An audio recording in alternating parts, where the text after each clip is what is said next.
میرا نام حماد ہے اور میں ضلع سیالکوٹ سے بلانگ کرتا ہوں۔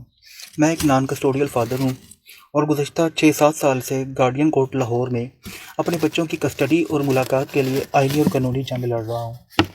میری ایکس وائف نے بذریعہ فیملی کورٹ لاہور سے یک طرفہ عدالتی کارروائی کے ذریعے خلا کی ڈگری لے لی تھی اور خلا کی ڈگری لینے کے بعد میرے 4 بچوں کے ساتھ نامعلوم جگہ پر منتقل ہو گئی، محض اس لیے کہ میں اپنے بچوں کو کبھی دیکھ نہ سکوں، اپنے بچوں سے کبھی مل نہ سکوں۔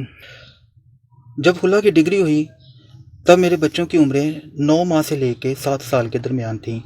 میرا بڑا بیٹا 7 سال کا تھا، دوسرا بیٹا 5 سال کا تھا، تیسرا بیٹا 3 سال کا تھا اور سب سے چھوٹا بیٹا میرا 9 ماہ کا تھا۔ میں خود کو بہت خوش نصیب سمجھتا تھا کہ اللہ نے مجھے 4 بیٹوں سے نوازا ہے، لیکن میں اس کے ساتھ ساتھ کتنا بد نصیب بھی ہوں کہ اتنا عرصہ گزر گیا، میں اپنے بچوں کی شکل بھی دیکھنے کو ترس گیا ہوں۔ میرا دل ترس گیا ہے اپنے بچوں کو اپنے سینے سے لگا لوں، آنکھیں ترس گئی اپنے بچوں کو دیکھنے کو، میرے کان ترس گئے ہیں اپنے بچوں کی آواز سننے کو۔ میرے بچے کتنے بد نصیب ہیں کہ ایک باپ کے جیتے جی بھی وہ یتیموں جیسی زندگی گزار رہے ہیں۔ مجھے نہیں پتا میرے بچے کہاں پہ ہیں، کس حال میں ہیں، اس عورت نے ان بچوں کو کیسے رکھا ہوا ہے، کس حال میں میرے بچے زندگی گزار رہے ہیں، زندہ بھی ہیں کہ نہیں مجھے یہ بھی نہیں پتا۔ میرے بچوں کے سر سے باپ کا دست شفقت نہیں ہے، باپ کی شفقت سے محروم ہے میرے بچے 7 سال سے۔ میرے بچوں کا بچپن تو باپ کی محرومی میں گزر گیا، باپ کی کمی تو ساری زندگی محسوس ہوتی ہے۔ جو بچہ باپ کی شفقت سے محروم ہو جائے، ساری زندگی اس کی شخصیت میں ایک ادھورا پن رہتا ہے، ایک خلا سا رہتا ہے، باپ کی کمی کوئی بھی پوری نہیں کر سکتا۔ مجھے یہ سمجھ نہیں آتی کہ ایک عورت کو کس نے یہ حق دیا ہے کہ وہ بچوں کو باپ سے دور کر دے۔ طلاق میاں بیوی کے درمیان ہوتی ہے، خلا میاں بیوی کے درمیان ہوتا ہے، ماں باپ کے درمیان تو نہیں ہوتا۔ باپ بچوں سے ملنے کو ترس جائے، بچے باپ سے ملنے کو ترس۔ مجھے ابھی دور دور تک کوئی امید نظر نہیں آ رہی کہ میں اپنے بچوں کی شکل کب دیکھ سکوں گا۔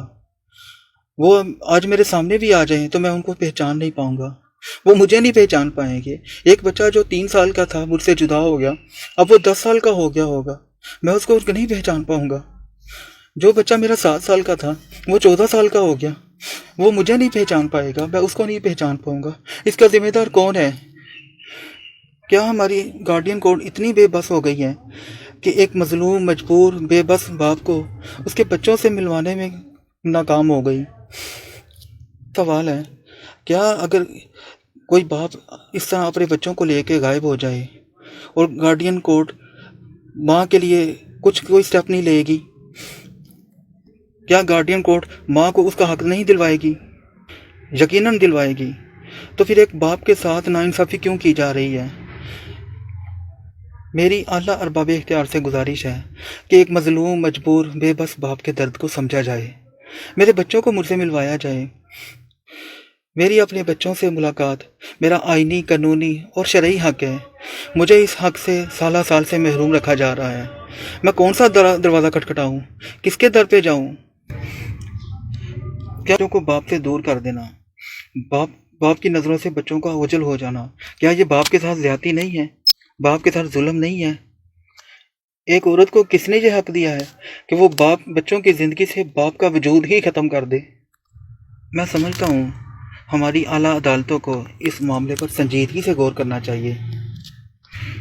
بچوں کو باپ سے دور رکھ کر کیسے ان کی فلاح و بہبود کی توقع کی جا سکتی ہے؟